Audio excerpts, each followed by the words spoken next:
الرحمن علم القرآن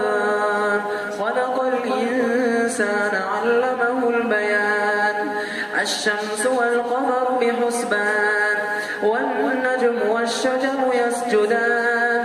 والسماء رفعها ووضع الميزان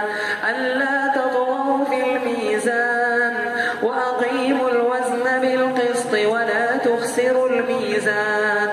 والأرض وضعها للأنام فيها فاكهة والنخل ذات الأكمام والحب ذو العصف والريحان فبأي آلاء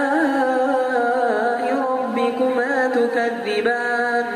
خلق الإنسان من صلصال كالفخار وخلق الجان من مارج من نار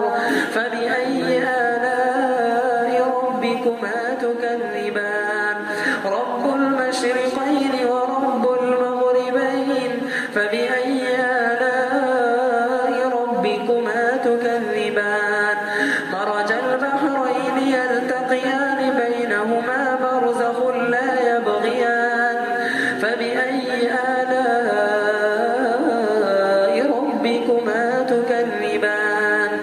يخرج منهما اللؤلؤ والمرجان فبأي آلاء ربكما تكذبان وله الجوار المنشآت في البحر كالأعلام وله الجوار المنشآت في البحر كالأعلام فبأي آلاء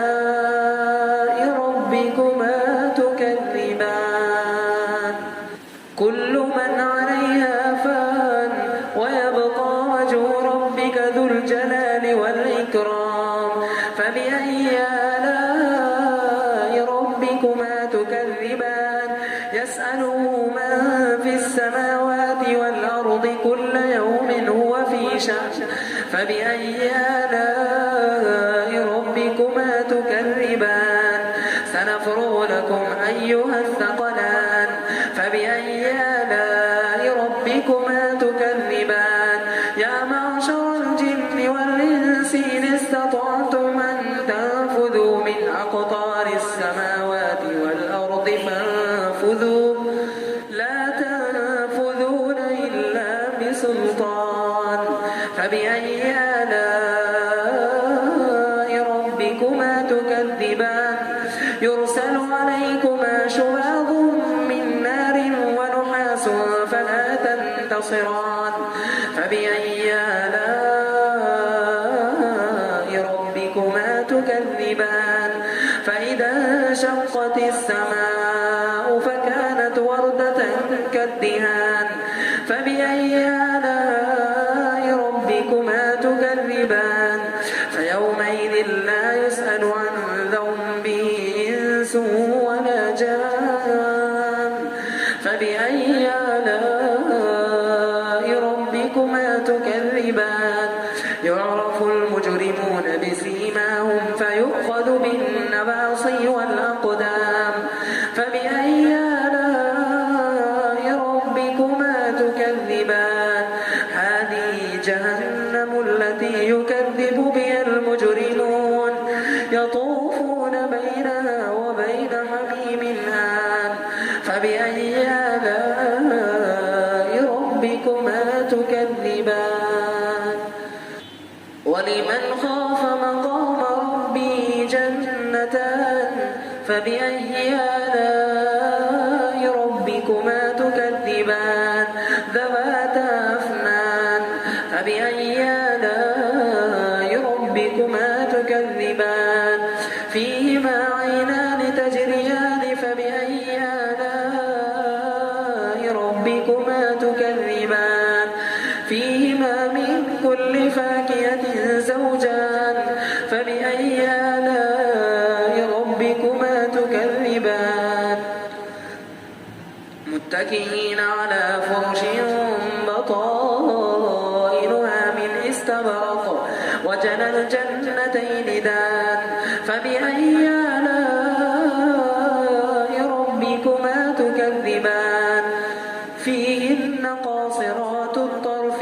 يطمثهن إنس قبلهم ولا جان فبأي آلاء ربكما تكذبان كأنهن الياقوت والمرجان فبأي آلاء ربكما تكذبان هل جزاء الإحسان إلا الإحسان فبأي آلاء ربكما تكذبان ومن دونهما جنتان فبأي آلاء ربكما تكذبان مدهامتان فبأي آلاء ربكما تكذبان فيهما عينان نضاختان فبأي آلاء ربكما تكذبان فيهما فاكهة ونخل ورمان فبأي آلاء ربكما تكذبان فيهن خيرات حسان فبأي آلاء ربكما تكذبان حور مقصورات في الخيام فبأي آلاء ربكما تكذبان لم يطمثهن إنس قبلهم ولا جان فبأي آلاء ربكما تكذبان